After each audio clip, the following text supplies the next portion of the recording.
नमस्कार, मैं हूं भावना शर्मा और आप देख रहे हैं आवाज इंडिया न्यूज का खास प्रोग्राम। बाजार से पिताजी माताजी वॉशिंग मशीन लेने जाते थे तो वहां बहस होती थी आपस में, ये वाली पे कितनी गारंटी। गारंटी शब्द बचपन से हम सबके दिमाग में चिपक गया, अटक गया। फ्रिज हो, टीवी हो, वॉशिंग मशीन हो, जो लेने जाएंगे हम पहले देखते थे कि साहब गारंटी कितने साल की है। तो जब हम सामान खरीदते हैं उसमें गारंटी ढूंढते हैं, तो जब अपनी सरकार चुनेंगे तब गारंटी शब्द का क्या महत्व है ये हम भूल नहीं सकते। कांग्रेस ने प्रचार जो अपना किया है, गारंटी शब्द का इस्तेमाल बड़ा सोच समझ कर। सबसे महत्वपूर्ण गारंटी जो मुझे इन सातों गारंटी में लगती है, क्योंकि मैं उदयपुर में पला बड़ा, घर की आर्थिक स्थिति कोई बहुत अच्छी नहीं थी, लेकिन अंग्रेजी मीडियम स्कूल में डालने का एक निर्णय मेरे माता पिता ने लिया, तीनों भाइयों। पेट काट कर हम तीनों को उन्होंने अंग्रेजी माध्यम स्कूल में पढ़ाया। पुरानी बात, 4 दशक पुरानी बात। इन लोगों को परेशानी क्या है कि गहलोत साहब ने अंग्रेजी मीडियम स्कूल खोल दिए, तो वो भारतीय जनता पार्टी के नेता जिनके अपने बच्चे लंदन और न्यूयॉर्क में पढ़ते हैं और ट्विटर पे फोटो डालते हैं कि देखिए मेरी बेटी वहां से पढ़कर आई या वहां पढ़ने जा रहा है बेटा, लेकिन एक मजदूर, किसान, छोटे व्यापारी का बच्चा कहीं अंग्रेजी में बात करने लग जाए राजस्थान का, इनसे मुकाबला करने लग जाए, इनकी आंखों में आंखें डाल के इनसे सवाल पूछने लग जाए, तो उन्हें आपत्ति है। बुला लीजिए अपने बच्चों को पहले लंदन और न्यूयॉर्क से, फिर बात करिए अंग्रेजी माध्यम स्कूलों के खिलाफ। ढोंग देखिए, ये दोगलापन देखिए। मेरे बच्चे तो पढ़ेंगे लंदन में, लेकिन मेरे घर में जो काम करता है उसका बच्चा मजाल है कि किसी अंग्रेजी मीडियम स्कूल में चला जाए। ये क्रांति जो गहलोत साहब लाए, जो कांग्रेस की सरकार यहां लाई राजस्थान में, मुझे लगता है वो क्रांति सब गारंटियों से ऊपर है। पूरा देश बात कर रहा है। 98 लाख परिवार अपने बच्चों को जिन अंग्रेजी स्कूल, मीडियम स्कूल में भेजने लगे, सोचिए कि सामाजिक दृष्टि से एक नया बैलेंस बन रहा है। जो निशक्त माने जाते हैं उनको शक्ति दी जा रही है, उनकी अगली पीढ़ी को शक्ति दी जा रही है। जब अगली पीढ़ी तक को शक्ति देने की बात हो जाए, ऐसी सरकार को फिर से आना होगा। तवे पे जब रोटी होती है, जल्दी पलट दो तो वो कच्ची रह जाती है। अभी रोटी पलटने का समय नहीं है, अभी रोटी को और पकना है। ये सरकार 5 साल फिर से दोहरानी है, ताकि मेरे और आपके जैसे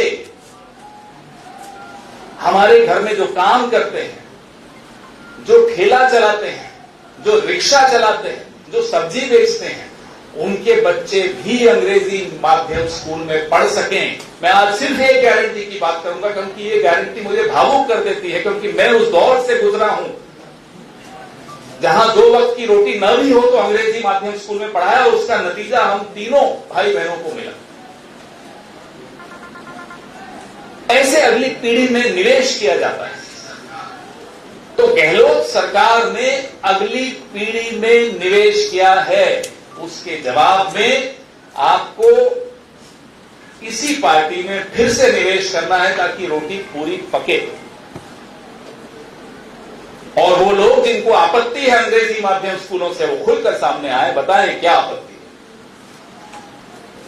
आप यहां से बाहर जाकर पूछिए किसी भी दुकान वाले से, किसी भी रेहड़ी वाले से, किसी से पूछिए कि उसके मन में एक मुराद है कि उसका बच्चा अंग्रेजी या उसकी बेटी अंग्रेजी बोल सके, डटकर नए समाज में मुकाबला कर सके। इसमें भी इनको आपत्ति क्या चाहते हैं कि जो कमजोर है वो कमजोर रहे, और ऐसा नहीं है कि अंग्रेजी पढ़ाएंगे तो राजस्थानी नहीं पढ़ाएंगे, हिंदी नहीं पढ़ाएंगे, तीनों भाषाएं पढ़ेंगे और मजबूत बनेंगे और सशक्त बनेंगे। तो ये सबसे महत्वपूर्ण गारंटी मेरी नजरों में, जो समाज ने एक जिसको साइलेंट रेवोल्यूशन कहते हैं, चुपचाप से क्रांति आ गई, ये वो गारंटी है। बाहर के नारे अब थोड़े कम हो गए क्योंकि कैमरा सारे अंदर आ गए, इसलिए हम बार बार आपसे आकर गारंटियों की बात करते हैं, इसलिए हम इनका असली चेहरा आपके सामने लाकर एक्सपोज करते हैं कि ये बोल रहे हैं अंग्रेजी माध्यम स्कूलों के खिलाफ, ये दरअसल राजस्थान की अगली पीढ़ी के खिलाफ है। अपने बच्चों को कहीं भेज देंगे पढ़ने, हमारे आपके बच्चों को अंग्रेजी माध्यम में नहीं पढ़ेंगे। क्यों? आज इस प्रेस वार्ता के जरिए मैं भारतीय जनता पार्टी के उन दोगले नेताओं से ये सवाल पूछना चाहता हूं, आप अपने बच्चों को विदेश से वापस कब बुला रहे हैं कि नहीं पढ़ने देंगे, अब वो भी यहीं पढ़ेंगे? और अगर नहीं बुला रहे, माफी मांगे राजस्थान के लोगों से, राजस्थान के बच्चों से, बच्चियों से कि वो उनको अंग्रेजी माध्यम में नहीं पढ़ने देना चाहते। आखिर क्यों? इसका जवाब दें, नहीं तो वोटर जवाब देने को तैयार बैठा है। इसलिए वोट गारंटी पर, वोट इस क्रांति पर जो गहलोत सरकार यहां लाई है, उसी पर पड़ेगा। आपके सवाल एक एक करके पूछें तो अच्छा लगेगा। 2003 में जब वसुंधरा सरकार आई थी तो कुछ चुनिंदा मॉडल इंग्लिश मीडियम स्कूल लेके आई थी, जिसे गहलोत सरकार ने 2008 में आते ही बंद करवा दिए। उस समय ये क्रांति चली गई थी या अभी? क्योंकि उन स्कूलों में जो त्रुटियां थी उन्हें दूर करके अब जिस तरीके से वो स्कूल खोले गए, त्रुटियां दूर करना हर सरकार का एक काम होता है। तो जो कमियां हैं, उन कमियों को दूर करके अब जिस तरह से अंग्रेजी मीडियम स्कूल्स ना केवल खुले हैं, उनको जो रिस्पांस मिला है यहाँ के लोगों को, उससे आपको मालूम पड़ता है कि एक दो मॉडल स्कूल खोलने से अच्छा जिस तरह से इन्होंने पूरे राज्य में खोल दिए। सर दूसरा, नेक्स्ट ये माइक नहीं चल रहा भैया, माइक नहीं चल रहा। पवन जी, मेरा सवाल ये है कि आप जो बता रहे तो अशोक गहलोत जी स्वयं ही शिक्षक दिवस पे अपनी ही शिक्षा विभाग के मंत्री विभाग को बरौली क्या आप लोग के ट्रांसफर करने पे पैसे दिए जाते हैं, तो खुद अपने ही विभाग के अपने ही मंत्री पे अशोक गहलोत जी आरोप लगाते हैं।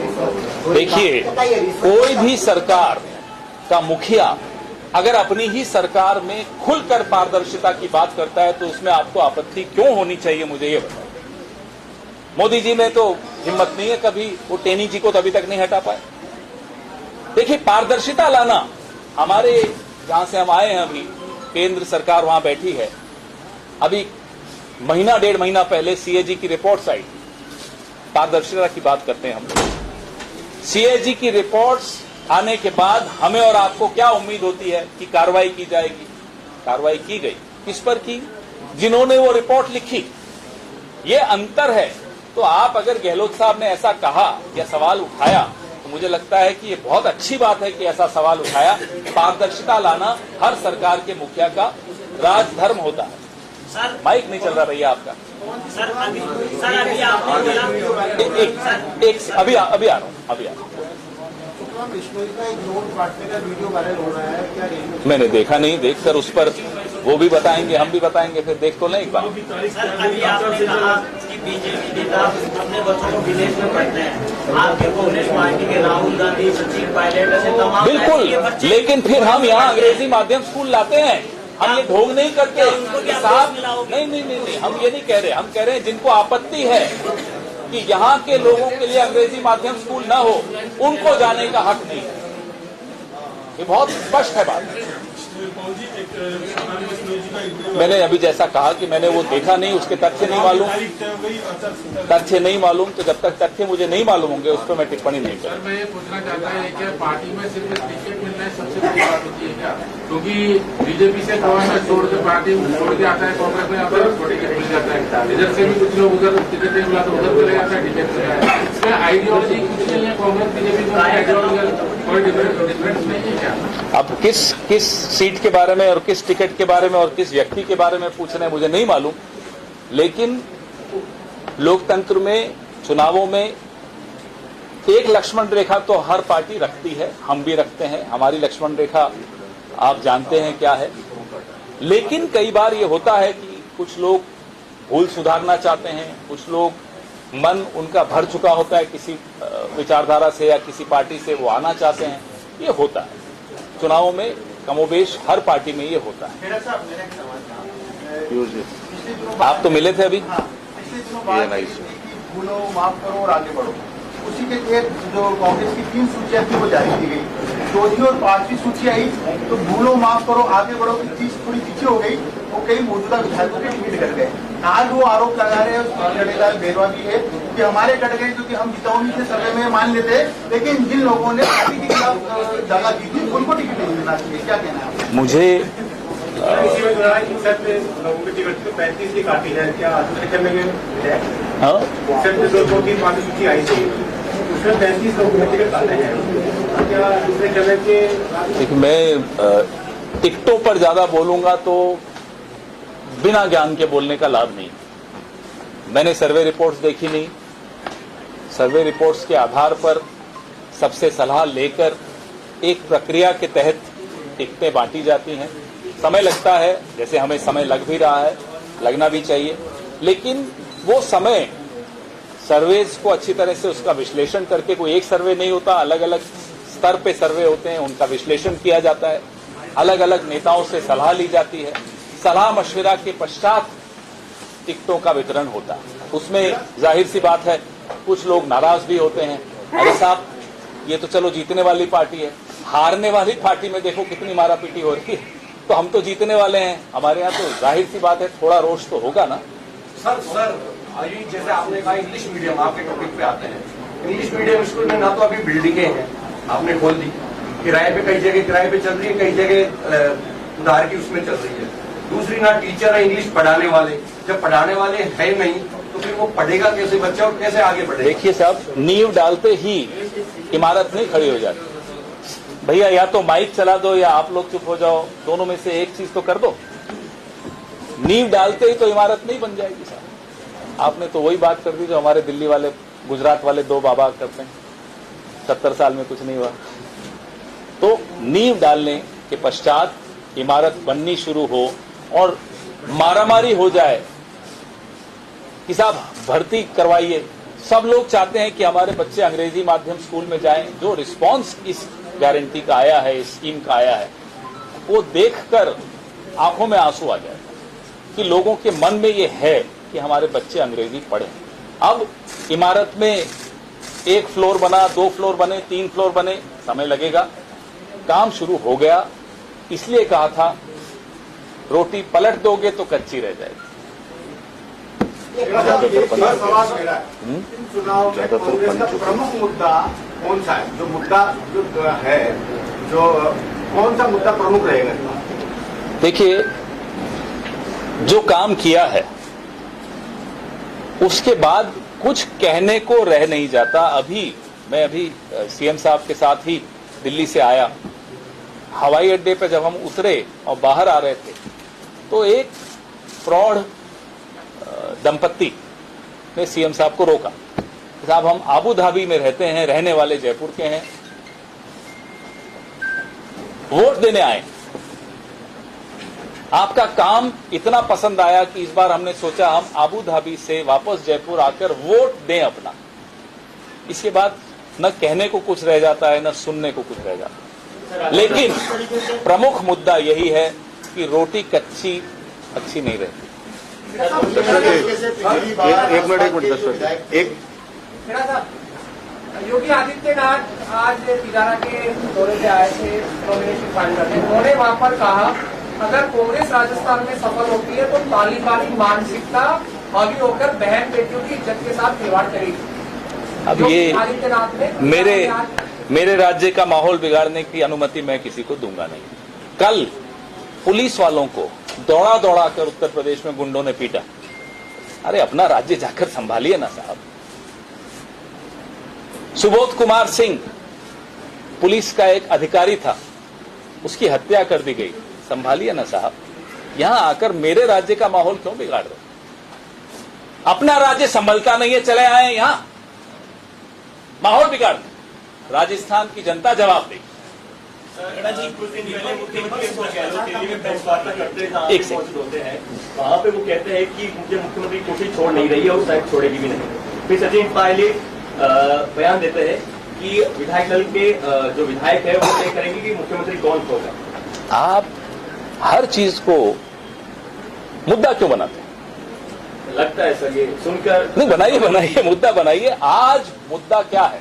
आज मुद्दा है 7 गारंटियों का मुद्दा। आज मुद्दा है चिरंजीवी स्वास्थ्य योजना का मुद्दा। आज मुद्दा है अंग्रेजी माध्यम स्कूल रहें या न रहें। अरे हमारी 7 गारंटियों से बाबा जी हमारे जो दिल्ली वाले हैं गुजराती, वो कितने परेशान है देखिए। यहां आकर वो भी हमारी गारंटीज की बात करते हैं। तो गारंटियों के अलावा और कोई मुद्दा है ही नहीं अब इस चुनाव।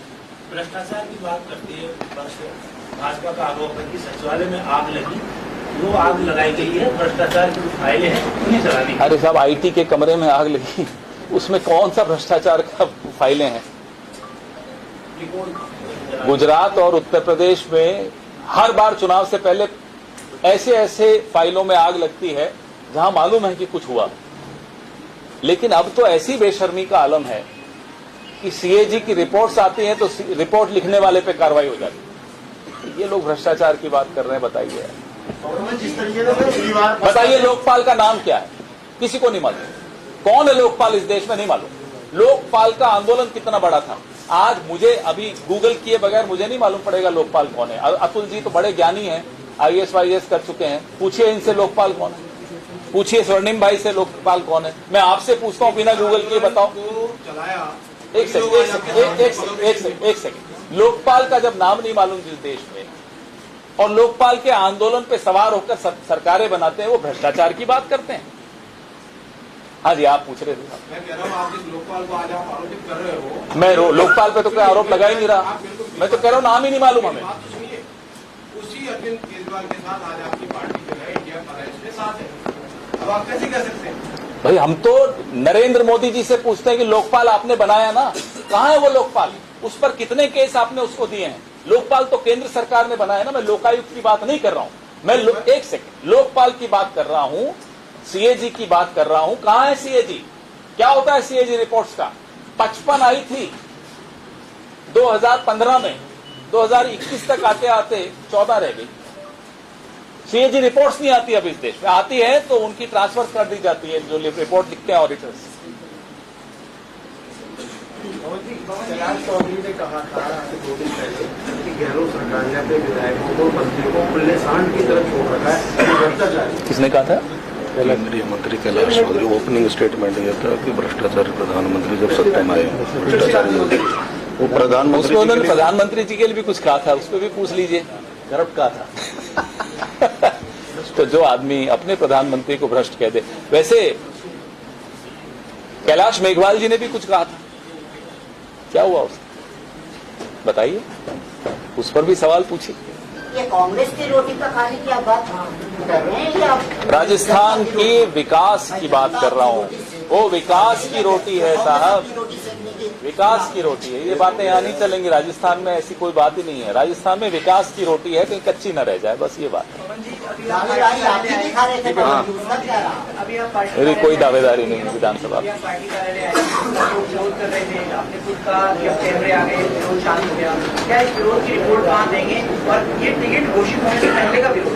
नहीं, मेरा काम नहीं है टिकटों में मैं हस्तक्षेप करूंगा नहीं। इसलिए मेरा ये काम नहीं है कि वहां रिपोर्ट दूं जाकर। जैसा मैंने कहा कि हारने वाली पार्टी में हालत देखिए, मारामारी हो रही है। कल राठौर साहब और वसुंधरा जी की कितना झगड़ा हुआ। तो ये तो जीतने वाली पार्टी है, थोड़ा बहुत तो यहाँ भी होने दीजिए। चल रहा है और विपक्ष कहता है कि कांग्रेस की सरकार ईडी से काफी डरती है। कांग्रेस ईडी से डरती है? हम तो चुनौती देते हैं, आ जाए ईडी। वो बिना बुलाए आते हैं, हम तो बुला रहे हैं साहब आओ। हम तो कह रहे हैं यहीं ऑफिस खोल दो, क्यों बार बार खर्चा करते हो हवाई जहाज के टिकटों का? या जैसे भी आते होंगे। मोदी जी डरते हैं कांग्रेस से, इसलिए ईडी को भेजते हैं। कभी सीडी कभी ईडी। पहले चुनावों में होता था कि साहब कोई चुनाव हो प्रचार करने मोदी जी आ जाते थे। अब उनसे काम चल नहीं रहा तो अब ईडी जी आ जाते हैं।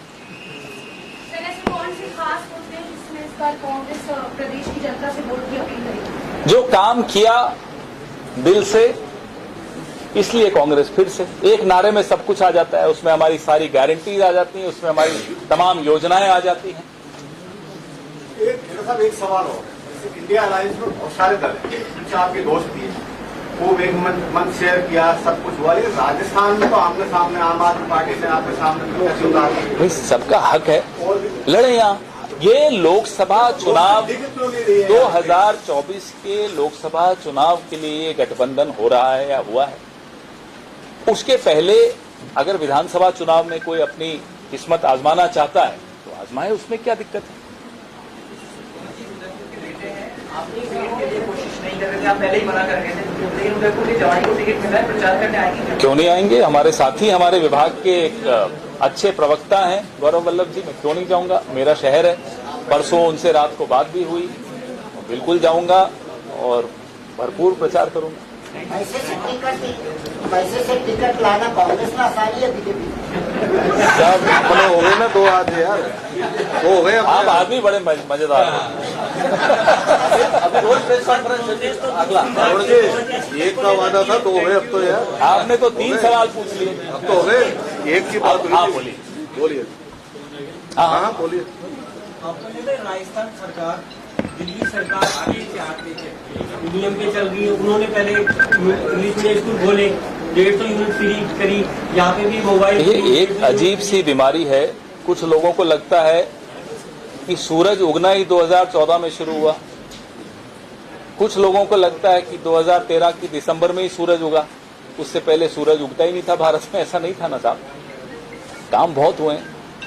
अभी मैं परसों दिल्ली में किसी के घर जा रहा था, रास्ते में एक बोर्ड पड़ा, पीएम केंद्रीय विद्यालय। पीएम केंद्रीय विद्यालय, वो केंद्रीय विद्यालय कब बना था? इंदिरा जी के वक्त। बोर्ड बना दिया प्रधानमंत्री के नाम से आ गया। तो जिनको लगता है कि 2014 में ही सूरज उगा, उनको बता दें साहब, पहले भी सूरज उगता था। सर ये बात कर रहे हैं केजरीवाल की, मैंने दोनों के लिए कहा। 2013 दिसंबर, आप भी समझते हैं कौन था। जी पिछली बार गहलोत सरकार में 6 विधायक बहुजन समाज पार्टी के शामिल हुए और इस बार भी तिजारा सीट से आपकी पार्टी ने इमरान खान को टिकट दिया है, बसपा नेता। तो क्या तिजारा सीट का आपके पास कोई पार्टी में नेता नहीं था? मैं टिकटों में, जैसा मैंने कहा, मेरा कोई योगदान नहीं है। मैं जानता भी नहीं हूँ, हर सीट का विश्लेषण मेरे पास है भी नहीं, तो उस पर मैं टिप्पणी करूँ अच्छा नहीं लगता। अब आप चाय पियेंगे, फिर बाहर मत जाइए थोड़ी देर, नहीं तो फिर नारेबाजी शुरू।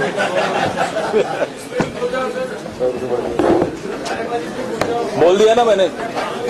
वैसे आप लोगों को बधाई हो, 100 रुपए फिर बढ़ गया सिलेंडर।